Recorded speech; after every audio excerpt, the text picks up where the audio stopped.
Kaya una sa lahat, maraming salamat sa oras at sa pagmamahal ninyo sa ating inang bayan. Dahil kahit naman malayo kayo, ramdam namin sa Pilipinas ang inyong suporta, ang inyong malasakit. Nandito ako ngayon sa Republic of Korea, dahil nga sa APEC Economic Leaders Meeting.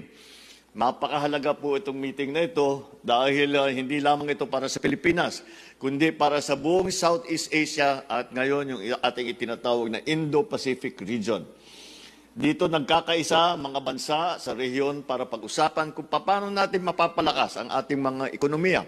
Mas mapapabilis ang palitan ng produkto at serbisyo at masisiguro na ang bawat mamayan, lalo na ang ordinaryong Pilipino na may maliliit na negosyo, ay sila ay kasama sa ating pag-uunlad.